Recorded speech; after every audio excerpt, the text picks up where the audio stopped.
Живо и здраво ви. Ами вижте ни първите посетители. Да, Какво изглеждате? Ами, така ние с гордост на най-популярната марка в България в сферата на цялата техника. Всякакви модели електродомакински бойлери от проточни до 2 тона. Ние имаме 33 годишна история, юни месец ще навършим 34. Освен бойлери произвеждаме отоплителни уреди, конвектори с електронно управление, модерни, с Wi-Fi. Произвеждаме и типичните за българския пазар малки готварски печки. И можем да се похвалим така с има и други модели отоплителни уреди, които са с механично управление, както казвате с... По време на пандемията работите? По време на пандемията имахме така известни затруднения през март, през май, да, помогнаха ни, включихме се в програмата 60/40 и запазим доходите на всички наши служители. Това е чудесно. Това е чудесно и след това да ви кажа... Ние в днешния ден 25 000 ваксини нови. Очакваме днес да добрат още една ваксина. От няколко 7-8 дена ще дойде втората партия. Днес между 3 и 4, все пак пътя на глад. Ще дойдат и ваксините в Варна, за да се довършат лекарите, сестрите, лаборантите. Втората фаза за учителите, възрастните хора. И надявам се в следващия месец, като бъдат още стотици хиляди ваксини, то сме платили 11,5 милиона за безплатно вакциниране на българските граждани. По желание. Така че да завърши вакцинацията. Децата са днес на училище до 4-ти клас. Добре тръгна. С министър Вълчев говорих. Радват се, че отиват на училище, за да им се възобновят навици. Това е изключително важно, а пък родителите да могат да отидат на работа. Те са все действени хора и това е колко работници на това. Над 550 човека. И доста от тях имат малки деца и така доста шоково им се отразява отсъствието. Но за радост, разбира се, и българските лекари се научиха вече да лекуват, да го наречем. Март месец, когато затворихме за първи път, ние не знаехме какво да правим. Света не знаеш какво да правим. Но сега вече, за радост, пъти са повече. Поздравлените, ваксините, учениците. Се надявам за следващите месеци да се възвърне нормалния ритъм на живота след провеждането на вакцинация. Друго, понеже финансовия директор беше тук преди малко,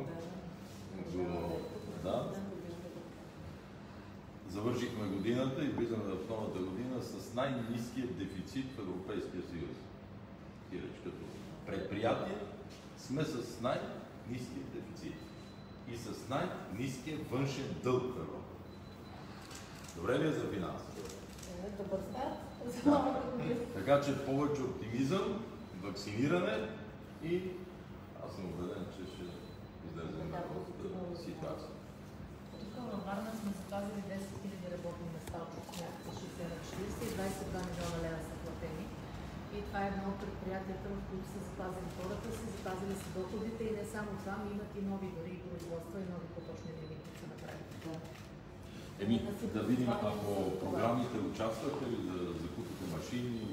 Участвали сме. Тази година, миналата година, приключихме една програма, която не е свързана с оборудване, във връзка с иновации на определени разработки. В края на годината спечелихме една друга програма, свързана с иновации, но вече ще почнем да работим тази година. Но преди няколко години сме се включвали в всякакви програми, които са възможни за големи предприятия. Това си беше силно предприятие и до 90-та година, но за радост вие го не сте от тези приватизатори, които ги взеха, унищожиха ги, като в Провадия имаме такива примери много. го Има и други развихте, в съседство Варна. със сигурност. Да видим и машините. Да, и все пак да ви покажа новото кръстовица. Трябва да се похвалим тези бойлери черно-белите, с Wi-Fi управление, с два водосъдържатели. Баща ми да купи на майка ми дълга и раковец, печка. Такава радост беше у нас, все едно сме купили, не знам какво. Раковец, печка. Сега социалистите като говорят какво било. Било е радост за москвич и за раковец, печка. И телевизор Рубин. Тем, което беше малко така, ами, един Володов, който е първият заместник управител и така и... Здраве желание. Сега вече разбрах защо едно време пресарната си казахме здраве желание. Имахме го като, нали, поздрав, ама не вникнах. Сега вниквам какво значи. Желая ти здраве. Не по-важно, желая.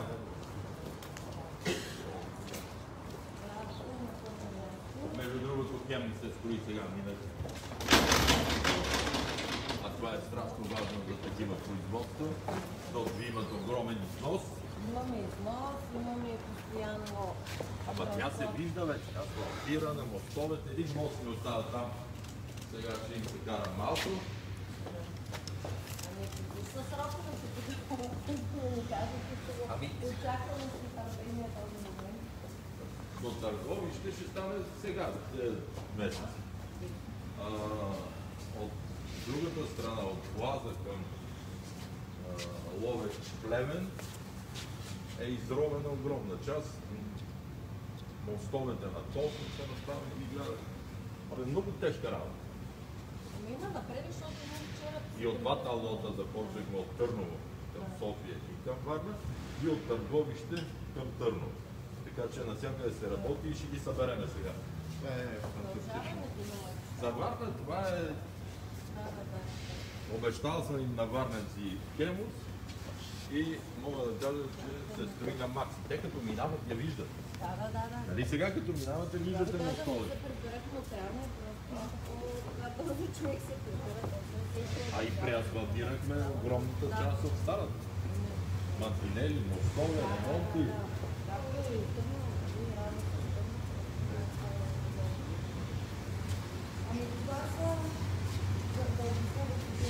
Примерно с това е една монтажна линия за бойлери, която с наши инвестиции сме правили.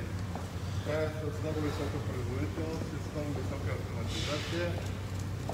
30 секунди на продукт, което е голямо постижение, имайки предвид, че имаме много пазари, на които трябва да бъдем много конкурентни и трябва да снижаваме зависимостта на подхода на бойлера. И това нещо има 5 години пълна гаранция на всичко. В тази линия много искам да се похвалим. Това е една напълно автоматична линия, която се взехме по програма Иновация и конкурентоспособност, за което сме много благодарни. Тази фирма, тя е, така да се каже, мерцедеса на тия технологичните компании. Тя оборудва напълно автоматични заводи на BMW, например, тази фирма. Скъпичка, но пък машините са фантастични. Ние инвестираме всичките си пари в това. Дядо ми вика, че днес повика, хубаво е скъпо. Хубаво е винаги скъпо.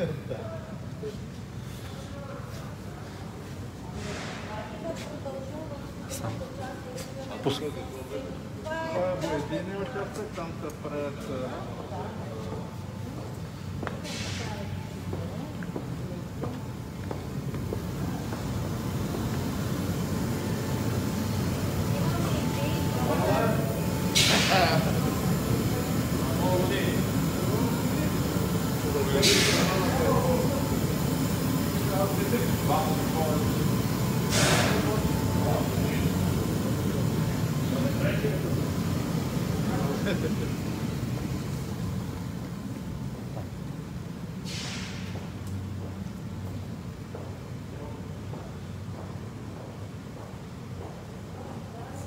пред следващите периоди много ни липсват програми за прием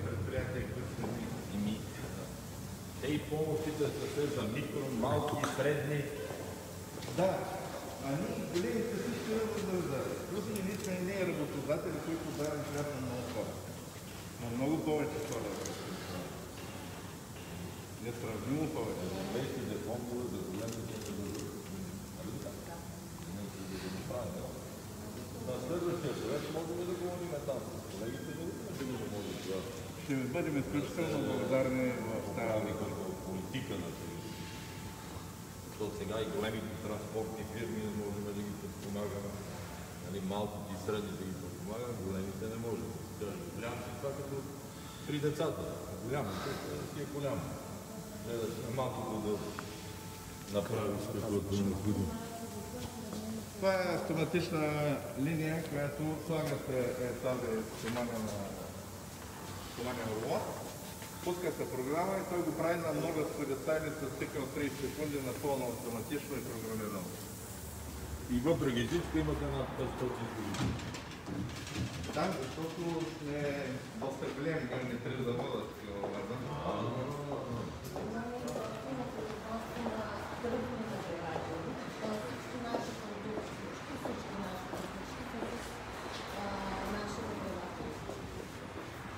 Освен тази база, която в момента разглеждаме, ние имаме втори производство на район, където са всички големи бойлери. Тук са електрически бойлери до 120 литра. В другия район имаме много по-мащабно оборудване. Там имаме също от миналата година една много така впечатляваща бояджина. Заповядайте насам. Освен това, тук малко по-надолу е това производство на наградателите, които споменах. Село Тополи имаме един много голям склад, който пуснахме в експлоатация на началото на 20 година в селите. Освен това имаме собствена складова база в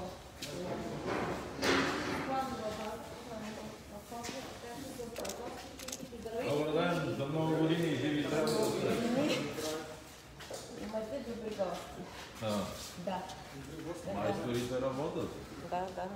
Ами винаги има какво да се оправя, да дадем място на новата техника, да попреместим старата и колегите, докато другите почиват, нашите механици здраво работят. Сравнително малко оставихме да почиват, тези без които не можеше, да не затворим ресторанти, дискотеки и съответно нямаше как че се изпреме, но при първия възможен миг, когато натиска върху болниците намаля, веднага пускаме учениците до 4-ти клас.